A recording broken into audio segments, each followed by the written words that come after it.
আমরা অনেক গরিব। আমার মা ভালো ভেবে বড়লোক ছেলের সাথে বিয়ে দিয়েছে আমাকে, কিন্তু বিয়ের প্রথম রাতে আমার স্বামী ঘরে এসেই আমাকে আমার স্বামীর ছোট ভাইজের ঘরে নিয়ে রেখে আসে। তারপরে আমার স্বামীর ছোট ভাই আমার সাথে সারারাত। আমার নাম রত্না, আমি একটা গরিব ঘরের মেয়ে আর আমার বিয়ে একটা মিডিল ক্লাস ফ্যামিলিতে ঠিক হয়। 2 মাস পরেই রমেনের সাথে আমার বিয়ে।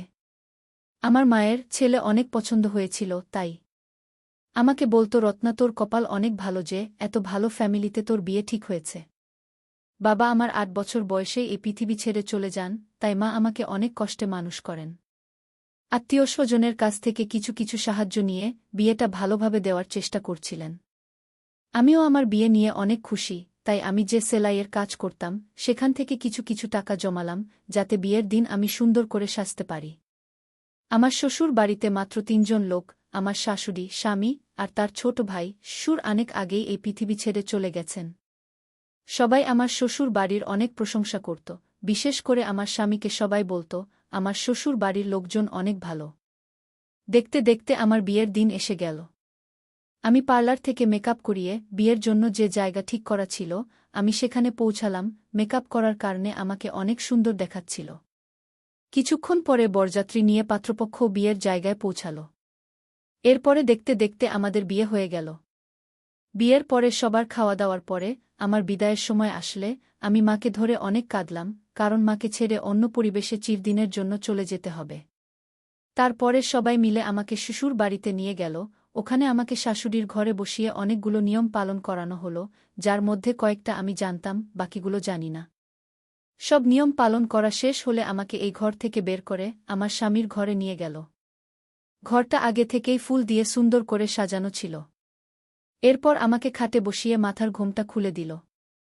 সারাদিনের কষ্টে আমি অনেক ক্লান্ত ছিলাম, তাই ঘুম ঘুম পাচ্ছিল আমার। কিন্তু আমি চুপচাপ বসে থাকলাম স্বামীর অপেক্ষায়। 1 ঘণ্টার বেশি হয়ে গেল, এখনও আমার স্বামীর কোনো খবরই নেই।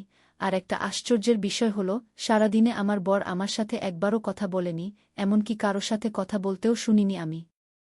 এইভাবে চুপচাপ বসে থাকতে থাকতে কখনো যেন একটু ঝিমুনি ভাব এল। হঠাৎ দরজার আওয়াজে আমার ঘুম ভেঙে গেল। আমি তাকিয়ে অবাক হয়ে দেখলাম ঘরের মধ্যে কেউ নেই।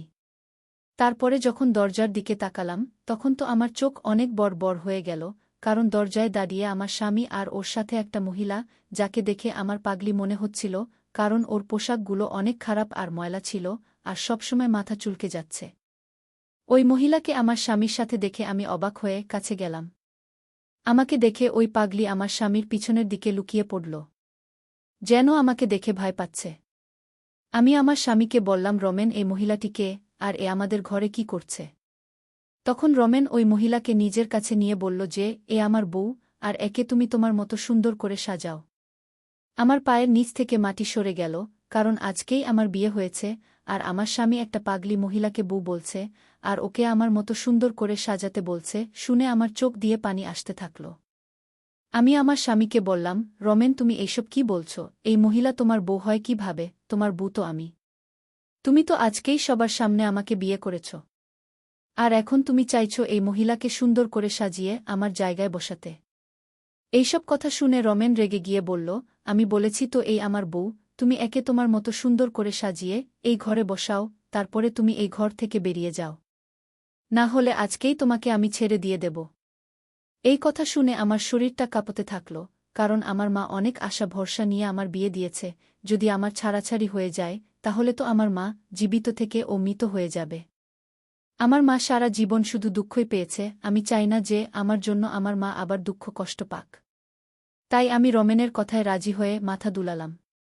তারপরে ওই পাগলি মহিলাকে বাথরুমে নিয়ে আমি সাজাতে থাকলাম, তাকে আমার পোশাকগুলো পরালাম, যেটা আমার বিয়েতে আমার শ্বশুরবাড়ি থেকে আমাকে উপহার হিসেবে দিয়েছিল। আর আমি ওই পাগলির ময়লা পোশাকটা নিয়ে ভালো পোশাকটা পরালাম, আর আমি মনে মনে অনেক কাঁদছিলাম। তারপরে ওই পাগলি মহিলাকে ড্রেসিং টেবিলের সামনে এনে সুন্দর করে মেকআপ করে আমার যত পোশাক ছিল সব পরালাম। যাকে এতক্ষণ খারাপ দেখাচ্ছিল তাকে এখন অনেক সুন্দর দেখাচ্ছে। ওই পাগলি ভালো পোশাকগুলো পরার পরে অনেক সুন্দর হয়ে গেল, আর আয়নায় বারবার নিজেকে দেখে হাতে তালি দিচ্ছিল। ওই পাগলিকে রেডি করার পরে আমি আমার স্বামীর দিকে ইশারা করলে আমার স্বামী উঠে ওই পাগলির কাছে এসে ভালো করে দেখতে থাকল। তারপরে আমাকে ঘর থেকে বেরিয়ে যাওয়ার ইশারা করল আমার স্বামী। আমি কাঁদতে কাঁদতে বাইরে বেরিয়ে আসলাম। আমাকে দেখে কে বলবে যে কিছুক্ষণ আগেই আমার বিয়ে হয়েছে, আমাকে দেখে যে কেউ পাগলিই বলবে, এই বাড়িতে নতুন, তাই বুঝতে পারছিলাম না এত রাতে কোথায় যাব আমি। কোনো উপায় না পেয়ে দরজার সামনে বসে পড়লাম আমি। কারণ অন্য কোনো ঘরে যদি আমি যেতাম তাহলে আমাকে সবাই বলতো, বিয়ের প্রথম রাতেই স্বামী একে ঘর থেকে বের করে দিয়েছে, তাই নিজের অসম্মানের আর ছাড়াছাড়ির ভয়ে আমি চুপচাপ আমার স্বামীর দরজার সামনে বসে রইলাম। দুঃখে আমার ঘুমও আসছিল না, তাই আমি চুপচাপ বসে রইলাম। কিছু সময় পরে বারান্দায় কারো আওয়াজ পেয়ে তাকিয়ে দেখি আমার স্বামীর ছোট ভাই। ও আমাকে ওখানে দেখে অবাক হয়ে ওঠে। তারপরে আমাকে ধরে নিয়ে গেল। মুখ ঢাকা ছিল বলে ও হয়তো আমাকে চিনতে পারেনি, আর আমিও কিছু বলতে পারছি না, কারণ এতে আমারই অসম্মান হবে, কারণ আমি সেই মেয়ে যাকে বিয়ের প্রথম রাতেই তার স্বামী ঘরের বাইরে বের করে দিয়েছে। ও হয়তো আমাকে ওই পাগলি ভেবেছিল, তাই আমাকে ধরে স্টোর রুমে নিয়ে একটা রশি দিয়ে বেঁধে ফেলে। তারপরে আমি অবাক হয়ে দেখলাম যে সে আমার জন্য খারাপ রুটি তরকারি আর কিছু ওষুধ নিয়ে আসলো, যেটা হয়তো ওই পাগলির জন্য, কিন্তু আমি ওই ওষুধ কিছুতেই খেতে পারব না, কারণ আমি তো পাগলি না। রশি দিয়ে আমাকে বাঁধা ছিল, কিন্তু আমার দুইটা হাত খোলা ছিল। ও আমাকে ওই খারাপ রুটি খেতে বলল, আমি তাড়াতাড়ি মাথা দুলিয়ে না বললাম। যেই মাথা দুলালাম তখনই আমার মুখ থেকে পোশাক পড়ে গেল, আর আমার স্বামীর ছোট ভাই অবাক হয়ে আমাকে দেখে হতবাক হয়ে উঠল। ও বিশ্বাসই করতে পারছে না যে এটা আমি। তারপরে ও আমাকে বলল, তুমি এই অবস্থায় কেন? আমি কাঁদতে কাঁদতে ওকে সব কথা খুলে বললাম। ও আমার কথা শুনে মাথায় হাত দিয়ে বসে পড়ল, তারপরে বলল, তোমার ঠিক হয়নি দাদার কথা শুনে ওই পাগলিকে নিজের জায়গায় বসানো আর ঘর থেকে বের হয়ে আসা। এ কথা শুনে আমি বললাম যে তোমার দাদা আমাকে ছেড়ে দেওয়ার কথা বলছিল, আর এই বাড়ি থেকে বের করে দেওয়ার ভয় দেখাচ্ছিল আমাকে। আর আমার ছাড়াছাড়ির কথা শুনলে আমার মা জীবিত হয়ে ও মৃত মানুষে পরিণত হবে। তারপর আমার স্বামীর ছোট ভাই আমার পা থেকে রশি খুলে আমাকে ওর সাথে সাথে আসতে বলল।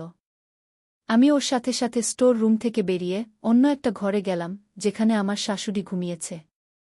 আমার স্বামীর ছোট ভাই আমার শাশুড়িকে ঘুম থেকে উঠিয়ে সব কথা বলল, যেটা শুনে আমার শাশুড়ির দীর্ঘ নিঃশ্বাস ফেলল। আমি বুঝতে পারছিলাম কিছু একটা তো আছে যেটা এরা আমার থেকে লুকাচ্ছে। তাই আমি আমার শাশুড়িকে সরাসরি জিজ্ঞেস করলাম, ওই মহিলাটিকে যার জন্য আমাকে আমার ঘর থেকে বের হয়ে আসতে হয়েছে। তখন আমার শাশুড়ি স্বামীর ছোট ভাইকে বাইরে যেতে ইশারা করল।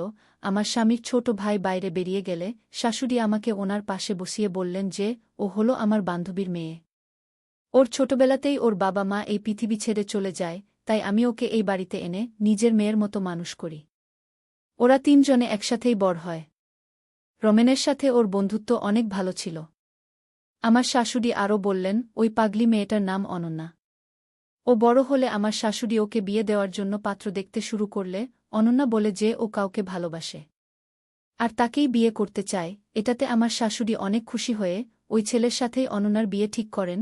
কিন্তু এই খবর যখন রমেন শুনল তখন ও অনেক আওয়াজ করা শুরু করে দিল, কারণ ও অনন্যাকে ভালোবাসে আর বলে বিয়ে যদি করতে হয় তাহলে অনন্যাকেই করবে। একথা শুনে আমার শাশুড়িও মনে মনে অনেক খুশি হয়েছিল, কারণ উনিও অনন্যাকে অনেক পছন্দ করতেন। কিন্তু যখন অনন্যা শুনল যে রমেন ওকে ভালোবাসে এবং বিয়ে করতে চায়, তখন অনন্যা সরাসরি না বলে দেয়া। এটা শুনে রমেনের মন ভেঙে যায়, তাই ও ব্যবসার কাজে বাইরে চলে যায়। অনন্যার একটা শুনে আমার শাশুড়ির খারাপ মনে হলেও তিনি অনন্যার বিয়ে ধুমধাম করেই দেন। রমেন এতটাই দুঃখ পেয়েছিল যে ও অনন্যার বিয়েতেও আসেনি। অনন্যা বিয়ের মাত্র 2 মাস পরেই ফিরে আসে, কারণ ওখানে থেকে ও কেমন পাগল হয়ে যাচ্ছিল, আর ওর স্বামী ওর সব টাকা পয়সা নিয়ে পালিয়ে যায়। তারপরে আর তাকে খুঁজে পাওয়া যায়নি। পরে খোঁজখবর নিয়ে জানা যায় অনন্যার সাথে ছেলেটির অনলাইনে পরিচয়, তার মানে ছেলেটি অনেক খারাপ, যে টাকা পয়সার লোভে মিথ্যা বিয়ে করেছিল। অনন্যা তখন মা হতে চলেছে। এ কথা শুনে দুঃখে অনন্যা পাগলের মতো আচরণ করতে শুরু করে। তারপরে যখন ওর বাবু নষ্ট হয়ে যায় তখন অনন্যা পাগল হয়ে যায়। এই খবর যখন রমেন শোনে ও তাড়াতাড়ি বাড়ি ফিরে অনন্যাকে খেয়াল রাখতে শুরু করে। ও অনন্যাকে ভালো ডাক্তার দেখায়, কিন্তু ডাক্তার বলেছিল হয়তো অনন্যা পুরোপুরি ঠিক হবে না, একটা মাত্র সম্ভাবনা আছে, ওর সাথে যা যা হয়েছে তাই যদি আবার করা হয় তাহলে হয়তো ও ঠিক হতে পারে। এ কথা শুনে রমেন ওকে বিয়ে করার জন্য ব্যস্ত হয়ে পড়ে। তখন আমার শাশুড়ি ওকে নিজের দিব্যি দিয়ে কোনোরকমে আটকে রাখে। এইভাবে 1 বছর পার হয়ে গেল, কিন্তু অনন্যার কোনো উন্নতি দেখা গেল না। তাই আমার শাশুড়ি রমেনকে বোঝাতে থাকল, অনন্যা যখন 1 বছরে ও ঠিক হয়নি তাহলে কি এমন গ্যারান্টি আছে যে ও বিয়ের পরে ঠিক হয়ে যাবে? আননা অনেক বেশি পাগলামি করত, আর ওর পাশে কেউ যেতে পারত না, আর কয়েকবার তো ও মার দেওয়ার চেষ্টা করেছে, আর সুযোগ পেলেই বাড়ি থেকে পালিয়ে যেত। তাই আমরা ওকে রশি দিয়ে বেঁধে রাখতে বাধ্য হই। রমেনের এত চেষ্টার 1 বছর পরেও অনন্যা যখন ঠিক হল না, তখন বাড়ির সবাই রমেনকে বুঝিয়ে শুনিয়ে বিয়ে দিল, কারণ সবাই ভেবেছিল যে রমেন বিয়ে করলে হয়তো ওর মন থেকে অনন্যার প্রভাব কমে যাবে। আমার শাশুড়ি সব সময় চাইত রমেন যেন বিয়ে করে সুখী হতে পারে। কিন্তু রমেন যে অনন্যাকে পুরনো জীবনের কথা মনে করানোর জন্য অনন্যাকে নিজের বিয়ের রাতে ঘরে নিয়ে গেছে, এটা তারা কেউ জানত না। শাশুড়ির মুখ থেকে এই সব কথা শুনে আমার কারেন্টের শক খাওয়ার মতো অবস্থা হল, কারণ আমাকে এমন একটা ছেলের সাথে বিয়ে দেওয়া হয়েছে যে আগে থেকেই অন্য কাউকে ভালোবাসে। হয়তো আমরা গরিব, তাই আমাদের সাথে এইসব করা যায়, কারণ ওরা জানে আমরা কিছুই করতে পারব না। এইসব ভেবে ভিতরে ভিতরে কান্নায় আমার মন খারাপ হয়ে যাচ্ছিল। তখন আমার শাশুড়ি আমাকে নিয়ে আমার স্বামীর ঘরের দরজার সামনে এসে দরজা খুললে দেখতে পেলাম যে অনন্যা নতুন শাড়ি পরে ঘরের মেঝেতে শুয়ে আছে, আর রমেন খাটের উপরে বসে বসে কান্না করছে। রমেন ওর মাকে দেখেই মার কাছে এসে মাকে ধরে কাঁদতে থাকল। কান্না থামলে আমার শাশুড়ি রমেনকে বোঝাতে থাকল যে রমেন আমার সাথে কি অন্যায় করেছে। এরপরে রমেন আমার দিকে মাথা নিচু করে দাঁড়িয়ে আমার কাছে ক্ষমা চাইল। এরপরে আমার শাশুড়ি ঘুমন্ত অনন্যাকে ঘুম থেকে উঠিয়ে বুঝিয়ে শুনিয়ে নিজের সাথে নিয়ে গেলেন। উনারা যাওয়ার পরেই রমেন আমার কাছে আবার ক্ষমা চেয়ে আমাকে কারণ বোঝাতে থাকল, যেটা আমি আগে আমার শাশুড়ির কাছ থেকে শুনেছি। আমি বুঝতে পারলাম যে রমেন বিয়ে করতে চাইত না, যাতে ও অনন্যার দেখাশোনা করে, ঠিক করতে পারে এবং ওকে বিয়ে করতে পারে। কিন্তু বাড়ির সবাই ওকে আমার সাথে বিয়ে দিয়ে দেয়। রমেন নিজের দুঃখ আমার সাথে শেয়ার করতে শুরু করলে আমি ওকে বললাম, আমি সবসময় তোমার পাশে আছি। আমার নিজের উপর বিশ্বাসও ছিল যে আমি ওর মনে আমার জন্য জায়গা করে নিতে পারব, আর এইসব কথা না আমি আমার মাকে না অন্য কাউকে বলতে পারব। আমি ওই বাড়িতে অনন্যার সাথে নিজের বোনের মতো ব্যবহার করতে শুরু করি, ওর খাওয়া দাওয়া দেখাশোনা করতে থাকি। ফলে বাড়ির সকলের সাথে সাথে রমেনের মনেও আমার জন্য জায়গা তৈরি হয়, যেটা আমার স্বামী আমার সাথে মিষ্টি মিষ্টি কথা বলে বোঝাত। কিন্তু অনন্যার অবস্থা কোনো উন্নতি হয়নি। ওর ওষুধ পরিবর্তন করেও দেখা হয়েছে, কিন্তু কোনো ফল পাওয়া যায়নি। কিন্তু তবুও রমেন চাইত অনন্যা যেন ভালো হয়, তাই আমি দিনরাত পরিশ্রম করতাম, ওকে নিয়ে ডাক্তারের কাছে চেক আপ করাতে যেতাম, কিন্তু অনন্যার অবস্থার কোনো উন্নতি হয়নি। আস্তে আস্তে অনন্যার অবস্থা খারাপ হতে থাকে, ও এখন সারাদিন বিছানাতেই শুয়ে থাকে। তাই আমি রমেনকে বললাম ওকে শহরের সবচেয়ে ভালো ডাক্তারকে দিয়ে চেক আপ করাতে। যখন আমরা সেই ডাক্তারের কাছে নিয়ে গিয়ে চেক আপ করালাম, ডাক্তারের কথা শুনে আমরা সবাই হতাশ হয়ে গেলাম। কারণ ডাক্তার বলল আন্নার শরীরে আস্তে আস্তে ক্যান্সার ছড়িয়ে পড়েছে, ওর জীবন আর মাত্র কয়েকদিনের। কিন্তু আমরা আশা না ছেড়ে ওর ক্যান্সারের চিকিৎসা করাতে থাকলাম। কিন্তু এত চিকিৎসা করেও কোনো ফল পাওয়া গেল না। আমার বিয়ের 6 মাসের মাথায় অনন্যা সবাইকে দুঃখ দিয়ে এই পৃথিবী ছেড়ে চলে গেল। ওই ছেলেটার উপর আমার অনেক রাগ হতো, যার কারণে অনন্যার এই অবস্থা। ওই ছেলে পৃথিবীর যেখানেই থাকুক না কেন, জীবনে কখনো সুখী হতে পারবে না। ওই ছেলেটি যদি লোভের কারণে অনন্যার জীবন নিয়ে না খেল, তাহলে অনন্যা এখন ছেলে মেয়ে নিয়ে সুখে শান্তিতে ঘর সংসার করত। কিন্তু আমরা যেটা ভাবি সেটা সবসময় হয় না, কারণ বিধাতা যার কপালে যা লিখে দিয়েছে তাই হয়। অনন্যার সাথেও তাই হয়েছিল, যা বিধাতা ওর কপালে লিখে রেখেছিল, যার দুঃখ আমাদের সারা জীবনেও শেষ হবে না। এখন অনন্যা নেই, তাই রমেনের জীবনে শুধুমাত্র আমিই ছিলাম। আস্তে আস্তে রমেনের মন থেকে অনন্যার প্রভাব কমে গেল, কিন্তু ও আজও মাঝে মাঝে অনন্যার কথা মনে করে, কারণ অনন্যা ওর প্রথম প্রেম। ওকে বিয়ে করার জন্য রমেন সব রকম চেষ্টাই করেছিল, কিন্তু অনন্যা ওর ভাগ্যে ছিল না। রমেন বুঝতে পেরেছিল যে বিধাতা যার সাথে যার জোট তৈরি করেছে তাকেই সে পাবে। হয়তো বিধাতা রমেনের সাথে অনন্যার জীবন লেখায়নি। অনন্যা এই পৃথিবী ছেড়ে চলে যাওয়ার 2 মাস পরেই রমেন আমার সাথে নতুন করে জীবন শুরু করে। কিছুদিন পরে আমি মা হতে চলেছি আর একটা মেয়ের জন্ম দিই। রমেন আমাদের মেয়ের নাম অনন্যা রেখেছে। আর ওকে দেখলেই রমেনের মন খুশিতে ভরে উঠত। কিন্তু আমাদের মনের ভিতরে এখনও অনন্যা বেঁচে আছে। ধন্যবাদ।